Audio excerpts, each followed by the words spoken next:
Good evening, Professor Dershowitz, and a very special welcome to your granddaughter, Lori, who is with us tonight. Welcome. It's nice to have you here. ערב טוב לחתני הפרסים והאותות, לבני המשפחות והעמיתים, לג'נט אמיתי, שהיא אחיינתו של וולף מצטורף ובעלה צביקה, לנשיא בני ברית ישראל מיכה נתן, סגני הנשיא אורי פרייס וצבי רוטנברג, לחברי המרכז העולמי של בני ברית, קהל נכבד. אני מבקש לפתוח את הערב ולהוקיר ולומר כמה דברי הערכה לחברי חבר השופטים שתורמים בהתנדבות מזמנם המאוד יקר ומקדמים את הפרס לאן שהוא הגיע. אשר וייל, יושב ראש השופטים, מול ולשעבר עורך כתב העת אריאל. דוקטור יהודית אורבך מבית הספר לתקשורת באוניברסיטת בר אילן. השגריר איתן בן צור, לשעבר מנכ"ל משרד החוץ. שלום קיטל, לשעבר מנכ"ל חברת החדשות של ערוץ 2. במבי שלג, שהיא כידוע לכולנו מייסדת ועורכת מגזין ארץ אחרת וחלת הפרס שלנו לשנת 2011. ו-last but certainly very not least, פרופסור גבריאל שלו, דיקן הפקולטה למשפטים ונשיאת המועצה האקדמית העליונה בקריאה אקדמית אונו, ולשעבר שגרירת ישראל באו"ם. הם עמלו קשות ושעות ארוכות מזמנם כאמור מאוד יקר, בכדי לעיין בחומר, לשקול את המחקר, את הדיוק, את הרוח של הדברים, המקוריות, הסגנון, ואת ההשפעה של כל הכתבות הרובות שהועמדו לתחרות, כפי שמחייב התקנון, על מנת להגיע להחלטות שיוצגו בפניכם הערב. אני מבקש להזכיר פה שני אנשים חשובים שהיו ידידים שלנו לאורך כל הדרך. אחת זה ידידתנו פרופסור תמר ליבס, שהייתה חברה בחבר השופטים ושהלכה לעולמה לפני כ3 חודשים. תמר הספיקה לקחת חלק בדיונים המקדימים של חבר השופטים, והיא הייתה חסרה לנו בהשלמת העבודה, והיא תהיה חסרה לנו מאוד בהמשך. יהי זכרה ברוך. כמו כן, חברתנו לדרך, חנה קץ, שהייתה איתנו שנים מרובות, נפטרה לפני כחודש, וגם אנחנו מוסרים את תנחומינו למשפחה, ויהי זכרה ברוך. ייבדל לחיים ארוכים, אני בהזדמנות זו מבקש לשלוח איחולי החלמה לאשר וייל, שנבצר ממנו להיות כאן איתנו הערב, כיוון שהוא שבר את הרגל. אומרים באנגלית break a leg, אבל זאת לא כנראה הכוונה. I also want to thank our good friend Lieutenant Colonel Reserves Danny Grossman, the only person to make Aliyah as a trained fighter pilot right into the Israeli Air Force. Danny is a former Director General of the World Jewish Congress office in Israel, and since then he's been active in a number of non-profits and represents prominent individuals such as Professor Dershowitz in Israel. אחתום את דברי התודה לעוסקים במלאכה יום-יום. אני מלא הערכה, ואני חייב לומר שבמשך השנים הערכה הזו נהפכת הערצה לאלן שניידר, שהוא מנהל המרכז העולמי של בני ברית, שהוא עושה פלאים וכמו כן ארגן את הערב הזה, כפי שהוא מארגן ערבים אחרים בהצלחה רבה, ואני רוצה להודות לו.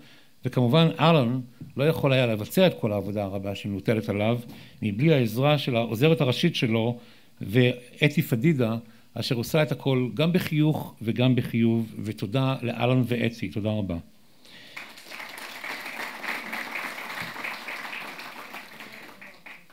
כאשר אנו מתבוננים במצב הגועש סביבנו, מנסרת בראשי האמרה מהאגדה של פסח. בכל דור ודור עומדים עלינו לכלותנו, ועוד נאמר שם שהקדוש ברוך הוא מצילנו מידם.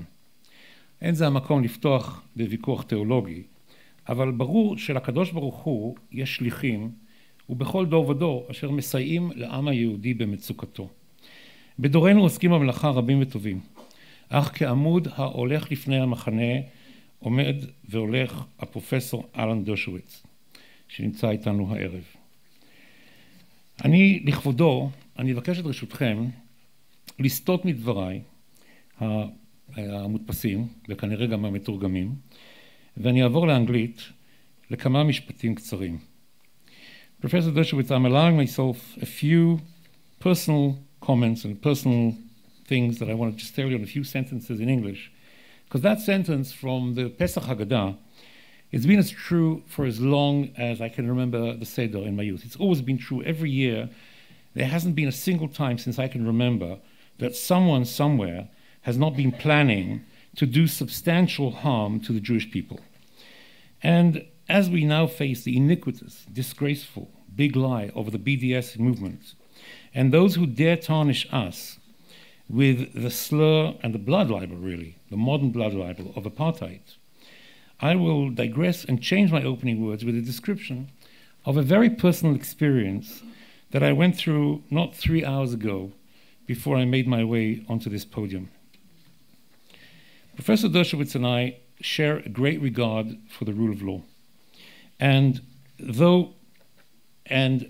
even though he's one of the great defenders of the Jewish people today, he may be interested to hear an experience that I went through earlier on today as I stepped through the magistrate's court a few hours ago in the Russian compound in Jerusalem. The case was a very straightforward case.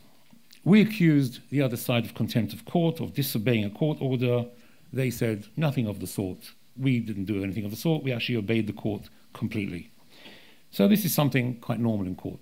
People say one thing, the other people say the other thing. So that's a very ordinary thing, a very simple dispute.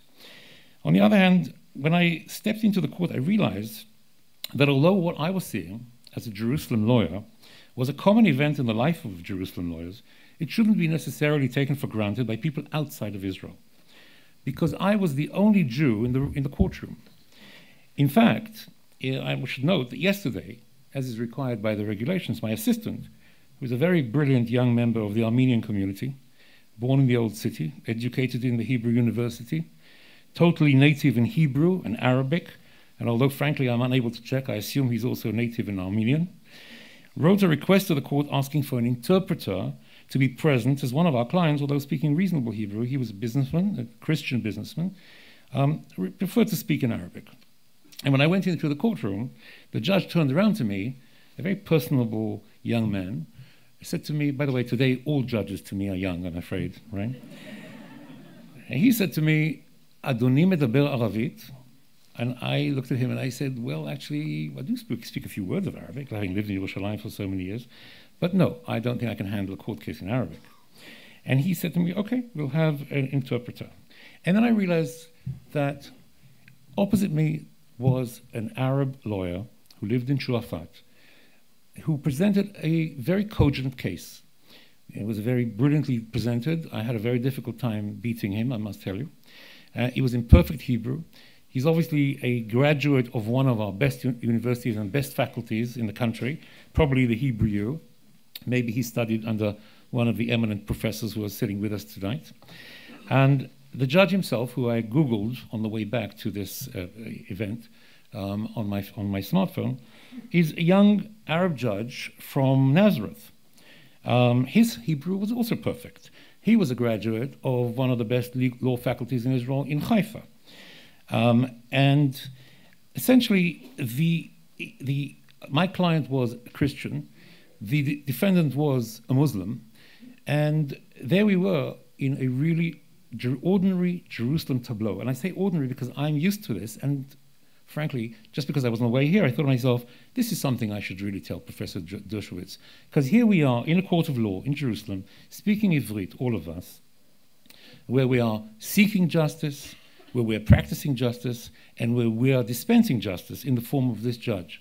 This was a very empowered group, and I thought to myself, if the BDS movement, in their chutzpah, if you'll excuse the French, would look at this empowered group of people, would this really add up to their description of the apartheid state of Israel? I doubt it very, very much.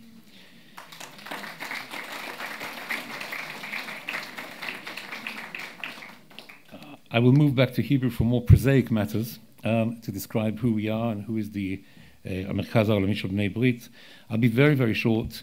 בניית גשרים בין מדינת ישראל לתפוצות היא אחד המטרות העיקריות שלשמן הוקם המרכז העולמי של בני ברית. המשמש כנציבות ונציגות של בני ברית העולמי בוושינגטון פה בארץ.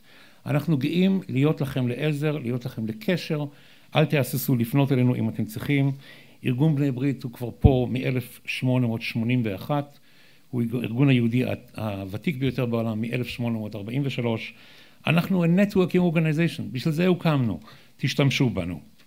אז אני פונה אליכם ואני גם מבקש, עוד שאלה פרוזאית, מבקשה פרוזאית, כל אחד פה בבקשה ייתן או לי או לאלן או לאתי את הכתובת דואר אלקטרוני שלו, שנוסיף אתכם לרשימת תפוצה, אלה כמובן שאינם מקבלים. תודה רבה לכם.